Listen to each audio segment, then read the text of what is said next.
And Margaret, Phil's talking about the danger and people. Oh, go ahead. No, I think Phil is right. I think there are two things here. I think Afghanistan looms large in terms of the competency that Phil just pointed to. I mean, that is just absolutely essential. And you hear that whether it's the National Security Advisor emphasizing time and again, if you're American, leave now because we're not coming in to get you. That is not just about saying we're not going through the unprecedented evacuation in Afghanistan, but that they're also not going to be boxed in or allow the president to be boxed into a situation where he could be forced to confront Russia head on if an American is somehow caught in crossfire, or American staff, because remember, we have that U.S. embassy there, even though the staff is thinning out.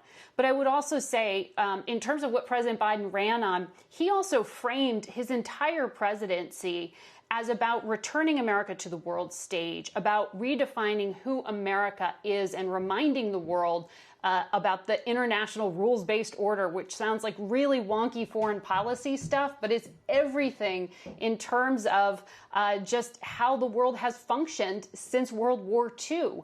The idea that might doesn't make right, that you can't go in and just invade a country because you like the territory, that there will be punishment under international law, that there will be consequences for it. And so on the other side of this decision, you have President Biden looking and having to weigh, does he want to defend that system and how much? He's already said he's not willing to have American lives cost. He's not willing to send in U.S. troops to defend that world order.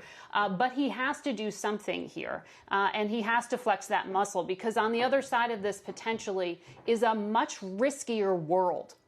Because what is the message being sent to China, to other aggressors? And when you have two nuclear powers, the U.S. and Russia, potentially facing off here, that puts a real different cast to the decisions here, other than just a conversation about Ukraine. So the stakes here really are high for the president in terms of his entire message as the foreign policy president who spent decades doing this. He was the guy who ran the Ukraine portfolio back in 2014. That also looms large. That Vladimir Putin got the better of the Obama administration in that moment back then.